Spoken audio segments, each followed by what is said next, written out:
Tilak Varma, Ishan కిషన్ల half సెంచరీలతో Bharat భారీ score సాధించింది. 3 మ్యాచ్ల టీ20 సిరీస్లో భాగంగా రెండో మ్యాచ్లో నేడు హరారేలో జరుగుతుంది. టాస్ గెలిచిన జింబాబ్వే మొదట బౌలింగ్ ఎంచుకుంది. సిరీస్లో భారత్ 1-0 ఆధిక్యంలో ఉంది. రెండో టీ20లో భారత్ జింబాబ్వేకు 220 పరుగుల లక్ష్యాన్ని నిర్దేశించింది.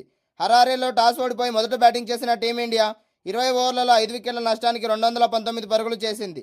ఇషాన్ కిషన్ 44 బంతుల్లో 81 పరుగులతో టాప్ స్కోరర్గా నిలిచాడు. తిలక్ వర్మ 29 బంతుల్లో 60 పరుగులతో నాటౌట్గా నిలిచాడు. భారత్కు మంచి ఆరంభం లభించలేదు. అభిషేక్ శర్మ 8 పరుగులకే అవుట్ అయ్యాడు. వైభవ్ సూర్యవంశీ 9 బంతుల్లో 3 ఫోర్లు 1 సిక్సర్తో 20 పరుగులు చేశాడు.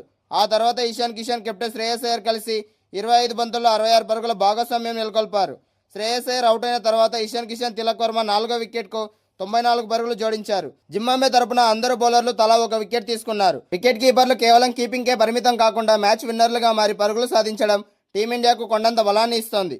మరి రాబోయే మ్యాచ్ల్లో సంజు శాంసన్ తన రికార్డును మరింత ముందుకు తీసుకెళ్తాడా, లేదా ఇషాన్ కిషన్ అతని రికార్డును దాటేస్తాడా వేచి చూడాలి. టీ20 అంతర్జాతీయ క్రికెట్లో భారత వికెట్ కీపర్ బ్యాటర్ల మధ్య రికార్డుల సమరం పీక్కు చేరింది. వికెట్ కీపర్గా అత్యధిక అర్ధశతకాలు బాదిన ఆటగాళ్ల జాబితాలో సంజు శాంసన్ అగ్రస్థానంలో కొనసాగుతుండగా, యువ వికెట్ కీపర్ ఇషాన్ కిషన్ శరవేగంగా అతని రికార్డును చేరుకునే దిశగా సాగిపోతున్నాడు.